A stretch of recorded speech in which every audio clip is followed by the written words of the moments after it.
Journalism is the most informative course that involves extensive learning and offers great opportunities. A journalist is often seen as a mirror of information to society. This field inspires many to join, particularly youth, due to its nature of work and the allure of appearing on TV and radio. In the late 1990s, journalism was esteemed for its accurate and balanced reporting.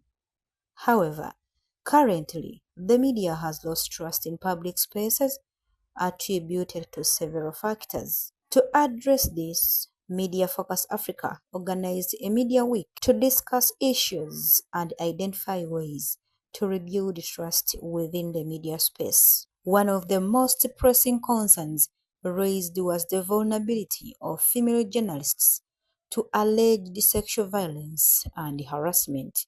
So in one of the meetings, I was shocked to learn that some media owners and media managers send female journalists to potential advertisers to get adverts for the revenue of this media house, but by sleeping with them.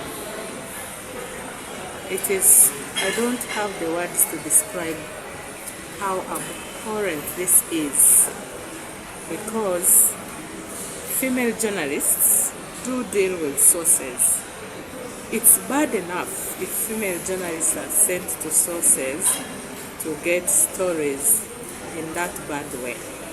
But stretching this vice to the level of female journalists going to get adverts by sleeping with potential advertisers, I think I can say it's the limit of madness. I've been in this business for close to 8 to 9 years, and while some experiences may not directly be mine, I think that as a woman, when I see something that is affecting other women, it's very imperative for me to speak out.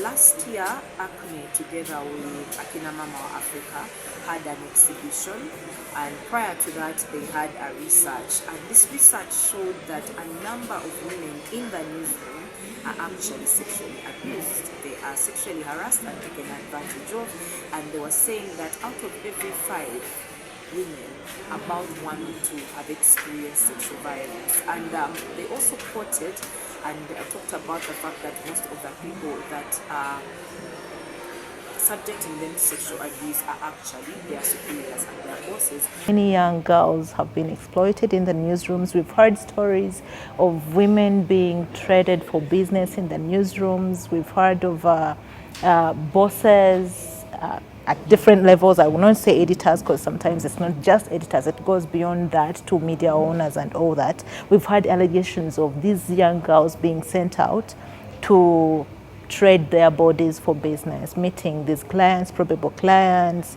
meeting the different people for different benefits to the organization.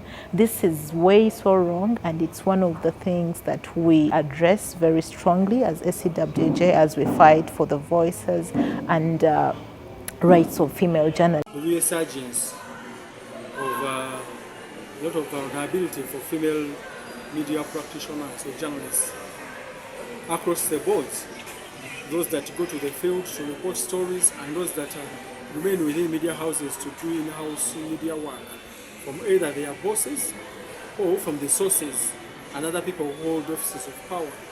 Some are even forced to engage with potential advertisers. According to respondents, one of the primary reasons female journalists are targeted is due to the expectation of small favors. Very vulnerable because, one, the payment is very little, and this might also subject women to having to do favors to get either promotions or to get more value for their work. And we all know that reporting is hard, because how do you report when the person that is harassing you is the one probably in charge? But also there's been the whole he said, she said.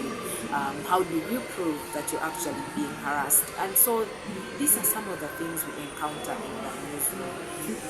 Journalists are psychologically powerless. They can't bring it up. One, it will be jeopardizing their own personal life. The lady might be married. The lady is a daughter of somebody. How can society hear that she's being abused in that way? How will her life be? Because you see, as a journalist, when I come out and say I have been sexually harassed by maybe a colleague, by my boss, my voice might not be as strong as when I work with a group. So if this has happened to you, do not keep quiet, because your keeping quiet is going to affect another lady that is going to come, maybe turn and turn, who is not aware of what is happening. And then as female journalists, this will also happen to the male journalists, but the highest cases that we've seen that have been reported are female journalists who have been sexually harassed. To ensure fairness and sanity, advocates are demanding for policy reforms that provide female journalists with a platform to report such cases. And not only that, we also need to make sure that newsrooms have a sexual harassment policy. I know that at the moment it's being discussed so that compared to what is being said where a sexual harassment policy is only for a workplace that has 20 plus employees, there's been a conversation where almost all workplaces should have a sexual harassment policy. To the news editors, do not sexualize the stories that we do. Send a female journalist to go and cover a riot if she has the capability to. Why should we make it feel like, certain roles in the newsroom are only for the gentlemen? Let us not do that.